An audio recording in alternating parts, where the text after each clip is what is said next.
Hello everyone, and welcome to the channel where we share the most inspiring stories of real-life heroes. Stories that touch your heart, fire your imagination, and help you learn English naturally. Today, I am going to tell you about a boy who was so small that the doctors said he would never be normal. A boy who had to inject himself with a needle every single night just to have a chance to grow. A boy who was told he was too tiny, too weak, and too fragile to ever become a professional footballer. But that boy had something inside him that no doctor could measure. He had a gift, a magic, a love for a ball that burned brighter than any obstacle in his path. That boy would grow up, though never very tall, to become a giant. He would win every trophy a footballer can win. He would be crowned the best player in the world more times than anyone else. And he would carry his nation on his small shoulders to the very top of the world. His name is Lionel Messi. How did a little boy diagnosed with a growth hormone deficiency become arguably the greatest footballer of all time? How did he survive the pain of leaving his family, the heartbreak of defeat, and the crushing pressure of an entire country's expectations? This is a story of medical struggle, of fierce determination, and of a talent so pure it seems like a gift from the stars. And as always, this story is a powerful way to improve your English. You will learn vocabulary about medicine, the human body, football, and the language of perseverance. Words like diagnosis, hormone, injection, treatment, tournament, and captain. So, get comfortable and let us begin from the very start.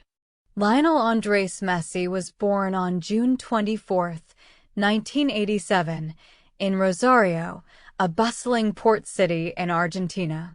He was the third child of Jorge Messi, a steel factory worker, and Celia Cuxatini, a cleaner. The family was working class, living in a modest house in a neighborhood of narrow streets and simple homes. There was nothing fancy about their life. There was no money for luxuries. But there was love and there was football. The streets of Rosario were alive with the sounds of kids kicking balls against walls. From the very moment Lionel could walk, he had a ball at his feet. It was as natural as breathing. His grandmother, Celia, was his first great supporter. She would take him to the local club, Grandoli, where his older brothers played. One day, when Lionel was just 5 years old, one of the teams was missing a player. Little Leo was playing on the sidelines with his own ball. His grandmother went to the coach and said, "Put my grandson in. He can play." The coach looked at the tiny, quiet boy and laughed. "He's too small. He'll get hurt." But she insisted. So the coach put him in. The ball came to Leo. He stood still for a moment, then he started to dribble. He went past one player, then another, then another. His feet were so quick they seemed to blur. He scored a goal. The coach was silent. The grandmother smiled. And a legend was born. That grandmother, Celia, would remain the most important person in his life.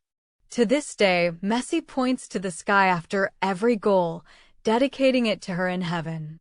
Lionel joined Newell's Old Boys, a famous local club. He was part of a youth team that was almost unbeatable. They were called the Machine of '87, named after their birth year. Leo was the smallest kid on the pitch by far, often a head shorter than the others. But the ball was glued to his left foot. Coaches and parents from other teams would gather just to watch him play. He would receive the ball, drop his shoulder, and weave through defenders as if they were trees. He was already a magician. But his parents were worried. Leo was not growing.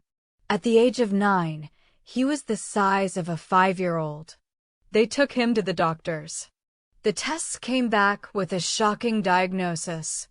Leo had a growth hormone deficiency, a rare medical condition where the body does not produce enough of the hormone needed for normal growth. Without treatment, his bones would never develop properly. He would remain extremely short for the rest of his life, and he would likely face other health problems. The treatment was possible, but it was expensive. Very expensive. The injections of synthetic growth hormone would cost around $900 a month. For a working-class family in Argentina during an economic crisis, this was a fortune. It was a crushing blow. Jorge Messi worked day and night. He used his health insurance, but it only covered part of the costs. The family struggled. They cut back on everything. But the bills were piling up. And then, the football clubs that Leo was playing for began to hesitate. Newell's Old Boys had initially promised to help pay for the treatment, but they fell behind. River Plate, the giant club from Buenos Aires, showed interest in Leo, but even they were unwilling to take on the full financial burden of his medication. The dream was slipping away. The boy with the magic feet was being blocked not by a defender, but by a piece of paper and a price tag. Leo, only 10 years old, understood what was happening. He would sit quietly while his parents talked about money with worried faces. He never complained. He just played football. It was his escape, his language, his way of telling the world, I am here. Do not forget about me. The miracle came from across the ocean. A talent scout saw videos of this tiny Argentine boy. The videos made their way to the desk of a man named Carlos Rexach, the sporting director of FC Barcelona, one of the biggest clubs in the world. Rexach was intrigued. He wanted to see the boy in person. In September 2000, the Messi family scraped together the money for airfare, and Jorge brought 13-year-old Leo to Barcelona for a trial. The boy was so small and so quiet that when he walked onto the training pitch, the Catalan coaches thought there had been a mistake. They saw a pale, skinny kid who looked like he was 10. But then he touched the ball, and their jaws dropped. He played with an intensity and a genius that was unmistakable. He dribbled past older, bigger boys as if they were not there. He scored goals with breathtaking ease. The coaches knew they were witnessing something special. But the Barcelona board was slow to act. They argued about the cost of the treatment. They argued about whether it was worth the risk to sign such a young, foreign, and physically fragile child. The Messis waited in a hotel, their hopes fading. Jorge was ready to take his son back to Argentina. But Rexach, a man with a deep belief in the boy's talent, knew he could not let this diamond slip away. One afternoon, in a restaurant, with no official contract paper available, Rexach grabbed a paper napkin. He wrote a simple promise on that napkin. It said that FC Barcelona would sign Leo Messi and would pay for his medical treatment. Jorge and the agent signed that napkin. It was the most important napkin in football history. Barcelona kept their word. The family moved to Spain. Leo began his daily treatment. Every single night, he would take a small, cold syringe filled with growth hormone and inject it into his legs. He was so young, but he did it himself. He never missed a night. The treatment allowed him to grow to a final height of 5 feet 7 inches, or 170 centimeters. Still small for a professional athlete, but a perfectly functional, strong body. The doctors could give him the hormone, but they could not give him the magic. That was already inside him. At La Masia, Barcelona's famous youth academy, Leo flourished. He was still painfully shy, but on the pitch, he was the boss. He formed an unbreakable bond with other young geniuses like Cesc Fabregas and Gerard Piqué. They would dominate youth tournaments. In October 2004, at the age of 17, Leo made his official debut for the first team of Barcelona. He came on as a substitute, a tiny figure wearing the famous blue and garnet shirt. He had finally arrived. But it was a moment in 2005 that truly announced his genius to the world. In a friendly match against Juventus, an Italian giant, young Messi played so beautifully that the Juventus manager, Fabio Capello, begged Barcelona to let them have the boy on loan. Barcelona said no. He was going nowhere. That same year, Messi scored his first league goal. And then, playing for Argentina's under-20 team, he led them to victory in the World Youth Championship. He was named the best player of the tournament. The world was starting to learn his name. At Barcelona, a new era was dawning under a young, visionary coach named Pep Guardiola. Guardiola built one of the greatest teams the sport has ever seen. And at the heart of that team was Lionel Messi. Guardiola moved Messi from the wing to a false nine position, a central role where he could drop deep, receive the ball, and run at the terrified defense. The goals flooded in. In the 2008 to 2009 season, Barcelona won every single trophy they competed for, 6 in total. They were the champions of Spain, the champions of Europe, and the champions of the world. Messi was the star of stars. He won his first Ballon d'Or, the prize for the best player on the planet, in 2009. It was the first of many. He would go on to win the award an astonishing 8 times. No one has ever won more. He scored goals that defied logic. He would pick up the ball in his own half, skip past 4 or 5 defenders, and slide the ball into the net. He scored with his magical left foot. He scored headers, even though he was not tall. He scored free kicks that bent over walls and kissed the top corner of the net. His connection with his teammates, like Xavi and Iniesta, was like a beautiful, silent symphony. He broke records that had stood for decades. In 2012, he scored 91 goals in a single calendar year, breaking a record set by the German legend Gerd Müller. It was an achievement that seemed superhuman. And yet, Messi remained the same quiet, humble boy. He did not dive. He did not complain. He just played. The Camp Nou, Barcelona's massive stadium, would echo with chants of Messi. Messi. Messi. He was a king without a crown. But in the royal blue and white shirt of Argentina, the crown was painfully absent. And this caused him a suffering that no club success could heal. For years, the Argentine national team was a puzzle that even Messi could not solve.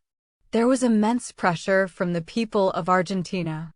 They expected him to win for his country like the legend Diego Maradona had done in 1986. But the team was often dysfunctional, with changing coaches and no clear plan.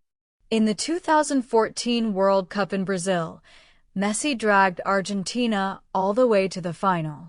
He was named the best player of the tournament. But in that final, against Germany, Mario Götze scored a heartbreaking goal in extra time. Argentina lost. Messi walked past the golden trophy, the one he wanted more than anything, with a look of hollow devastation. He was so close he could almost touch it. The pain continued. In 2015, they reached the final of the Copa America. They lost on penalties to Chile. Messi scored his penalty, but his teammates missed. He was blamed. In 2016, the exact same thing happened. Another Copa America final, another loss to Chile on penalties. This time, Messi missed his penalty. He was destroyed. After the match, sitting in the locker room with tears streaming down his face, he announced his retirement from international football. He said he had given everything and it was not meant to be. The entire nation of Argentina begged him to reconsider. Children held signs. The president called him. A broken-hearted Messi eventually returned, but the weight of a country's hopes was a heavy burden. The years at Barcelona grew difficult. The club fell into financial and sporting crisis. In the summer of 2021, a shocking announcement was made. Lionel Messi, the symbol of Barcelona, would have to leave. The club could not afford to keep him because of financial fair play rules. At a tearful press conference, Messi sobbed in front of the cameras, saying goodbye to the only home he had known as a professional. He signed for Paris Saint-Germain in France. It was a new chapter, but his soul would always be Blaugrana. Then, in the summer of 2021, something finally shifted for Argentina. The team was rebuilt around Messi with a new coach, Lionel Scaloni. They were a band of brothers, fighters who would run through walls for their captain. They reached the final of the Copa America against Brazil, the host nation, the favorites. Argentina played with heart. Angel Di Maria scored a beautiful chip. The final whistle blew. Argentina won. Messi fell to his knees. His teammates lifted him into the air. Finally, after years of heartbreak, he had won a trophy with his national team. It was a monumental release of emotion. The curse was broken. But the ultimate dream was still the World Cup. And in the winter of 2022, in Qatar, the entire world watched one of the greatest stories in all of sport unfold. The tournament did not start perfectly. Argentina suffered a shocking defeat to Saudi Arabia. Critics said Messi was too old, the team was not good enough. But Messi stepped up. In every knockout game, he scored. He caressed the ball into the net against Australia. He delivered a masterclass against the Netherlands, a game that was a war of nerves. He led his men to the semi-finals. The final, against the defending champions France, was a match for the ages. Messi scored a penalty in the first half. Argentina played beautifully and led 2-0. But Kylian Mbappé, the young French superstar, scored 2 goals in 2 minutes to equalize. Extra time was chaos. Messi scored again, poking the ball over the line. But Mbappé completed his hat-trick with another penalty. It went to penalties. Messi, as captain, stepped up first and scored calmly. His goalkeeper Emiliano Martinez made incredible saves. And when the final French penalty was saved, Argentina were world champions. Messi fell to his knees again. He was swarmed by his teammates. He cried, and the world cried with him. He had done it. The little boy from Rosario who needed injections to grow had lifted the biggest trophy on earth. He had completed football. There is nothing left to win. In his personal life, Messi is a devoted husband and father. He married his childhood sweetheart, Antonella Rocuzzo, the cousin of a friend from Rosario. He had loved her since he was a child, writing her letters from Spain.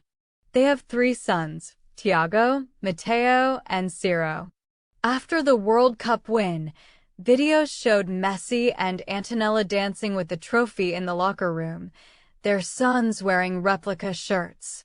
It was a family moment that melted hearts globally. Now, in the later stages of his career, Messi plays for Inter Miami in the United States, bringing his magic to a new continent. He has won everything there is to win: the Champions League, La Liga, the Copa America, and the World Cup. His style of play has evolved. He runs less, but he thinks more. His football brain is a supercomputer, and his left foot remains a paintbrush. Now, what can we learn from the remarkable journey of Lionel Messi? First, your physical limits do not define your potential. The doctors said Messi was too small. The world said a player with a growth hormone deficiency could never compete with the giants of modern football. But Messi did not listen to the limits that biology tried to place on him. He turned his small stature into an advantage with a low center of gravity that made him impossible to knock off the ball. What the world calls a weakness, you can turn into a strength. Second, perseverance is a daily discipline. Every single night for years, a little boy injected himself with a needle. He did not complain. He did not skip a dose. It was just part of the journey. Greatness is not built on grand gestures. It is built on the tiny, boring, painful daily disciplines that no one sees. Your English practice might feel like a nightly injection, small, repetitive, perhaps lonely. But it is building the foundation for something magnificent. Third, talent is not enough without hard work. Messi was born with an incredible gift, but he worked to refine it. He spent thousands of hours practicing free kicks after training. He studied the game, learned when to pass, when to dribble, when to conserve energy. He constantly adapted his game. Never rely solely on your natural ability. Hone it, sharpen it, and add to it with relentless effort.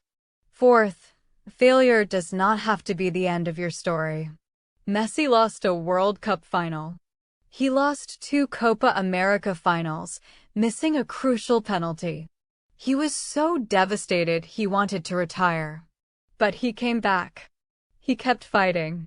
He was 34 when he won his first international trophy, 35 when he won the World Cup. It was not the fairy tale of a young prodigy. It was the slow, painful, beautiful arc of a man who refused to let his heartbreaks define him. Your failures are chapters, not the conclusion. Fifth, stay humble and grounded. Messi is one of the most famous people on the planet, but he has never acted like a diva. He avoids scandals, loves his family, and lets his football speak. His quiet leadership on the pitch inspired his teammates more than any screaming or dramatic speeches could. True greatness does not need to shout. It is secure in itself. And finally, legacy is about making others believe.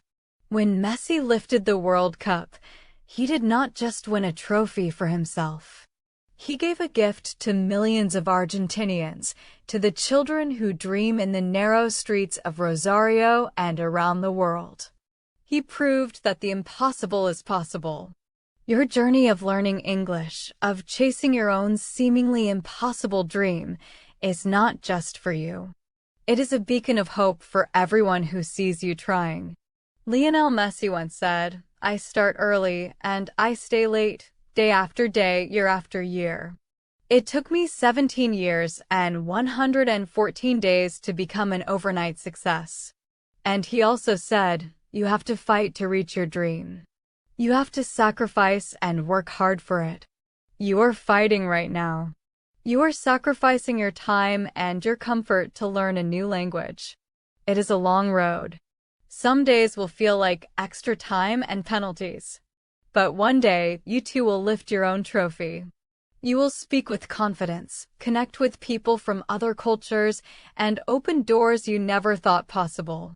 So keep dribbling. Keep shooting. And remember the tiny boy with the needle, who looked in the mirror and saw not a patient, but a champion. Thank you for listening to this story. If it moved you or inspired you to keep chasing your dreams, please hit the like button and subscribe to the channel. Share this with someone who needs to hear about perseverance today.